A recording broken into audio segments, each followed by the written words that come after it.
자, 먼저 보수 진영의 원로시자 자유한국당 상임고문도 맡고 계십니다. 박관용 전 국회의장 연결됐습니다. 의장님 안녕하십니까? 예, 안녕하세요. 네, 의장님. 예, 오래간만에 뵙겠습니다. 예. 지금 의장님께서는 정치 원로로서 패스트 트랙이라든가 이 후폭풍이 정치권을 아주 혼란의 도가니로 넣어놓고 있는데 지금 이 상황에 대해서 어떻게 보시고 계시는지 한 말씀 해주시죠. 국회라는 곳은 네, 각기 주장이 다른 사람들이 모인 곳입니다. 네네.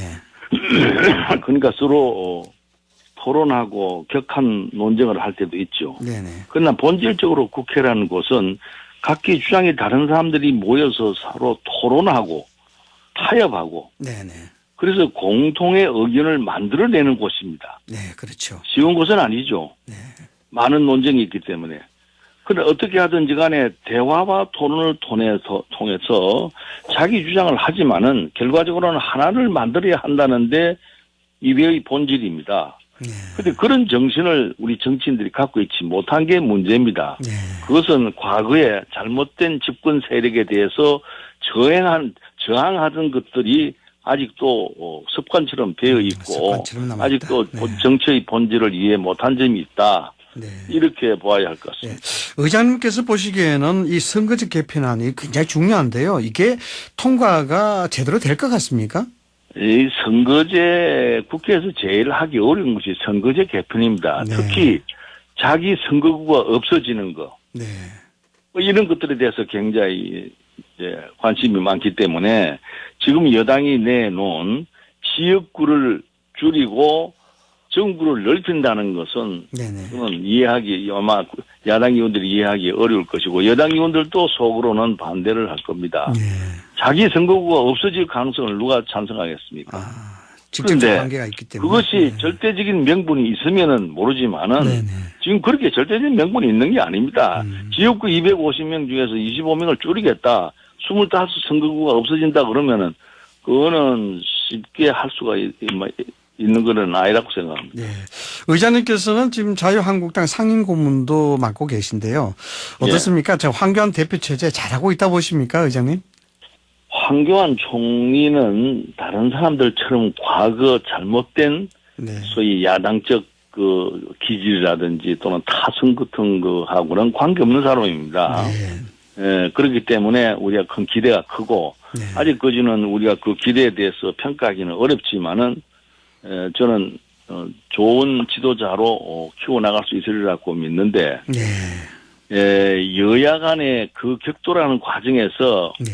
과연 황 대표가 어떤 결단을 낼 수 있을 것인가 하는 것은 경험이 부족하기 때문에 좀 더 지켜볼 문제라고 생각됩니다. 네. 지금 계속 이렇게 장외투쟁을 강경하게 하고 있는데요. 이건 방향에 맞는 거 보십니까? 이 야당이라는 것은 수적으로 부족하기 때문에 네.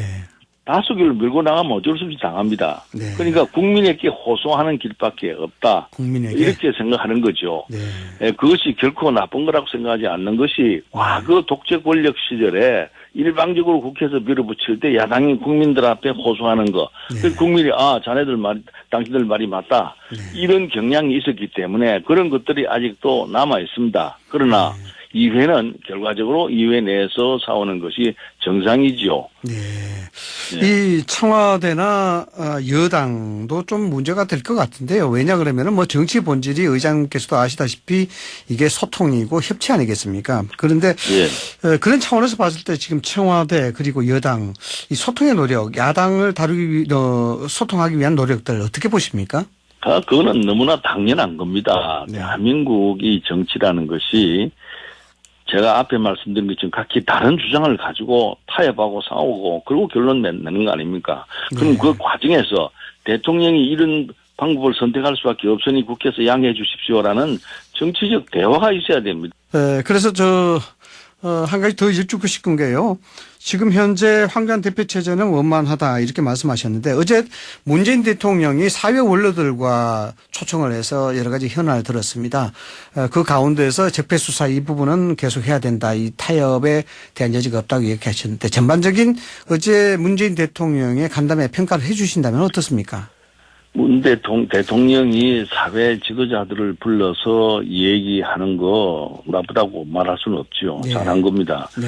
그러나 우선 국회에서 이 법안을 통과시키기 위해서는 우선 야당과 이 법에 대해서 반대 또는 다른 생각을 가지고 있는 세력들 설득시키는 노력이 먼저라고 생각됩니다. 네.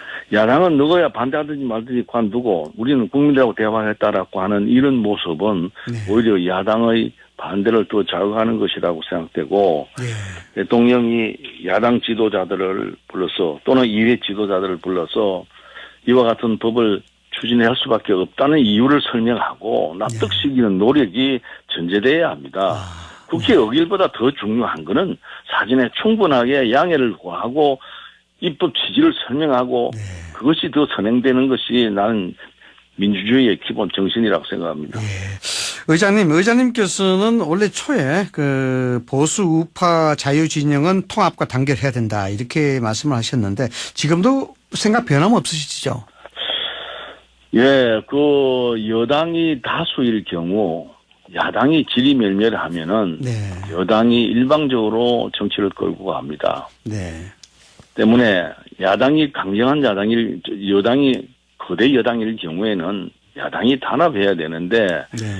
지금 현재 이 야당 세력들이 전부 다 분산돼가 지리멸멸되어 있습니다. 네. 그걸 이념 성향으로 보면은 지금 보수 세력이 분열된 상태입니다. 네. 이건 이 보수 세력들이 자멸의 길을 가고 있는 거예요. 네. 이건 아주 잘못된 현상입니다. 네. 의장님께서는 뭐 보수 세력이 결집한 다음에 걸출한 지도자가 나와야 된다 이런 말씀도 하셨는데 다음에 걸출한 지도자 어떤 자격 또 어떤 인물이면 좋겠습니까? 정치는 뭐 많은 이제 뭐 정치 지지자들이 있습니다만은 뭐 선진국이든 후진국이든 정치는 지도자가 꼭 필요합니다. 이 문제 한번 짚어보겠습니다. 보수연합에 대해서 의장님께서 소신을 이야기해 주셨는데 보수연합 실제적으로 봤을 때 의장님께서는 실현 가능성이 있다고 보십니까? 저는 가능하다고 봅니다. 왜냐하면 가능하다. 현실적으로 보수 세력들이 단합하지 않으면은 대한민국이 정치가 정상적으로 국회가 정상적으로 운영되기 어렵습니다. 네네. 왜냐하면 스스로 보수리 분열돼서 소수로만 그대로 존재한다 그러면 여당이 일방적으로 국회를 끌고 갈 수밖에 없는 상황이기 때문에 네네. 보수를 연합한다는 게 정당을 연합한다는 게 쉬운 일은 아니지만은 네. 그래서 정치 지도자가 나와서 그럴 수밖에 없는 이유를 설명하고 국민이 먼저 보수 세력은 단합해야 된다는 요구를 국민이 할 필요가 있기 때문에 네. 지금 야당이 장외로 나와서 국민과 대화하는 과정이라고 저는 생각합니다. 예, 뭐 시간이 많으면은 의장님과 좀 깊은 얘기 계속해서 좀 많은 시간 할애했으면 좋겠습니다만 시간 관계상 한 말씀만 더 여쭙겠습니다, 의장님. 네. 저희들 그 아침 저널에서 공통으로 드리는 질문이 있는데요. 의장님께서 생각하시는 이 진정한 행복, 이 모든 게 정치도 행복을 위한 것 아니겠습니까, 국민들? 그래서 네. 진정한 행복에 대해서 한 말씀 해주시죠. 근데 뭐 행복을 추구한다고 하는 거는 어느 사회나 어느 국가나 네. 다 바라는 내용입니다. 문제는 국가가 행복하려 그러면은 여론이 분열돼서 소위 대결하는 모습. 네. 그건 제일 문제죠. 그러니까 여야가 언제나 타협할 줄 알고 다수당 소수당에 양보할 줄 알고 이런 정치에 원만하게 움직이는 정치권이 잘 돌아가야만이 국민이 행복하고 나라가 행복해진다. 네. 저는 그렇게 알겠습니다. 생각합니다. 타협하는 정치, 협치 정치가 행복이다. 네. 시간 관계상 여기서 좀 줄여야 될 것 같습니다. 의장님. 다음 예, 기회에 좀 많은 더 깊은 말씀 좀 부탁드리겠습니다. 예, 네. 예. 감사합니다. 예. 지금까지 보수계의 원로이신 박관영 전 국회의장과 이야기 나눠봤습니다.